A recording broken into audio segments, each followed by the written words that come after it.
Hello and welcome guys आपके अपने channel step up banking में। आज हम बात करेंगे एसबीआई क्लर्क के सेल्फ गिवन एनालिसिस के बारे में। मेरा एग्ज़ाम था आज और थर्ड शिफ्ट में मेरा एग्ज़ाम था। अलॉन्ग विद दैट हम बात करेंगे कि एक्सपेक्टेड कट ऑफ कितना जा सकता है एग्ज़ाम लेवल और डिफ़िकल्टीज़ के साथ। तो सबसे पहले बात करते हैं इंग्लिश। एग्जाम पैटर्न सेम ही था, मतलब सीक्वेंस जो था सब्जेक्ट का सेम था। जैसे सबसे पहले इंग्लिश आया था, देन फिर मैथमेटिक्स जो क्वांट एंड लास्ट में था रीजनिंग। तो जो मॉक टेस्ट का सीक्वेंस रहता है वैसा ही सीक्वेंस था। तो इंग्लिश में सबसे पहले एक आरसी आया था, स्लीपिंग स्केड्यूल बेस्ड था वो, जिसमें जैसे लोग रात को सोते हैं, कुछ लोग रात को वर्क करते हैं, नाइट शिफ्ट में काम करते हैं, उनकी स्लीप साइकिल कैसे होती है, क्या होती है, उससे रिलेटेड।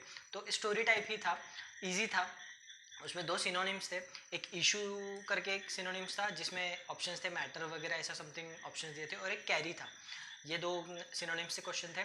उसके बाद क्लोज टेस्ट थे जिसपे 5 क्वेश्चन थे।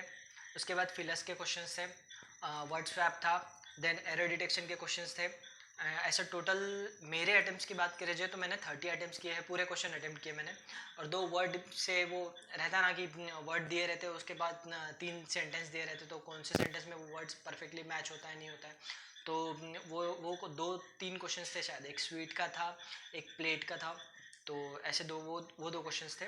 तो मेरे अटेम्प्ट्स की बात करें तो 30 मेरा टोटल अटेम्प्ट किया था इंग्लिश में। देन क्वांट्स की बात करते हैं तो लेवल मुझे इजी लगा क्वांट का, जिसमें सिंप्लीफिकेशन 9 से 10 सिंप्लीफिकेशन आए थे। तो सबसे पहले मैंने वही निपटा लिया। डी आई आया था, एक था ए बी सी करके कंपनीज थी जिसमें सॉरी कुछ तो भी ऐसा कुछ तो भी था, एंड वो टेनिस क्रिकेट और बैडमिंटन ऐसे खेल रहे थे, वैसा कुछ तो भी एक डी आई था। देन सेकेंड डी आई था ग्राफ बेस्ड लीनियर, उसमें 5 क्वेश्चंस थे। तो उसमें भी डेटा दिया था और 3-3 के इसमें दिया था, जैसे 9 देन 18 देन 27, तो उसके गैप 3-3 के गैप थी। तो वो तुम्हें आइडेंटिफाई करना था, उस पर 5 क्वेश्चंस थे। ऐसे टोटल दो डी आए थे। केसलेट एक भी नहीं आया था। और अरिथमेटिक के क्वेश्चंस 10 से 15 अरिथमेटिक के क्वेश्चंस आए थे। तो उसमें मेरा टोटल अटेम्प्ट था 27 आउट ऑफ 35। तो मुझे लेवल ईजी लगा। एंड देन आते हैं रीजनिंग के बारे में। तो रीजनिंग बहुत इजी था, डुएबल था, कंप्लीट 35 क्वेश्चन डुएबल थे। सबसे पहले पजल आई थी, 8 फ्लोर वाली पजल, बहुत इजी थी, 2 मिनट में बन जाएंगी, इतनी इजी थी।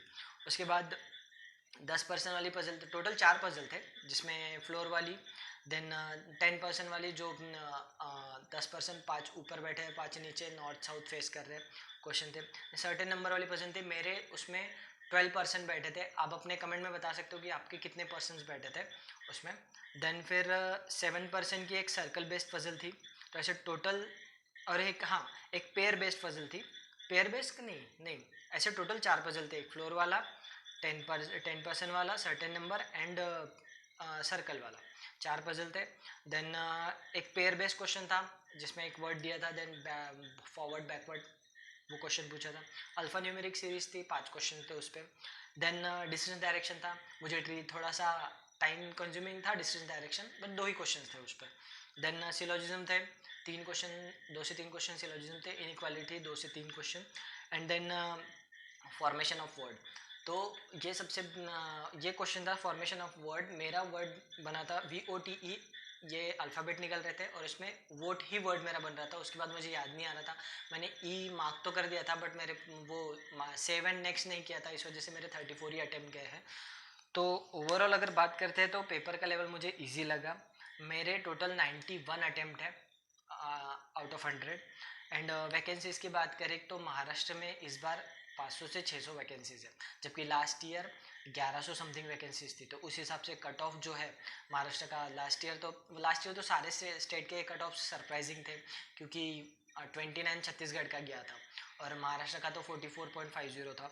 तो वैकेंसीज भी ज़्यादा थी, बट इस साल 500 to 600 वैकेंसीज है। तो मुझे ऐसा लगता है, जनरल की कट ऑफ बता रहा हूँ, तो उसमें OBC ST आप 1-2 मार्क्स कम आगे पीछे कर सकते हो।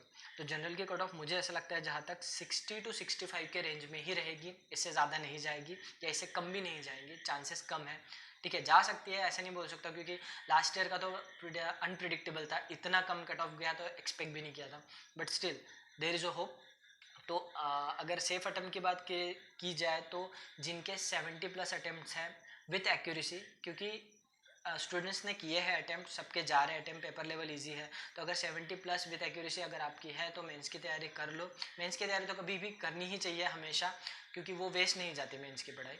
तो जिनके भी 70+ अटैम्प्ट है विद एक्यूरेसी, तो उन्होंने मेंस की तैयारी कर देनी चाहिए। एंड ये था ओवरऑल रिव्यू गाइज। सो आप भी कमेंट करें कि आपका पेपर कैसा गया, कितने अटैम्प्ट्स थे, कौन से स्टेट से आपने अप्लाई किया है। और ऐसे ही फॉलो करें, सब्सक्राइब करें स्टेप अप बैंकिंग को मोर अपडेट्स के लिए। Bye bye guys, all the very best.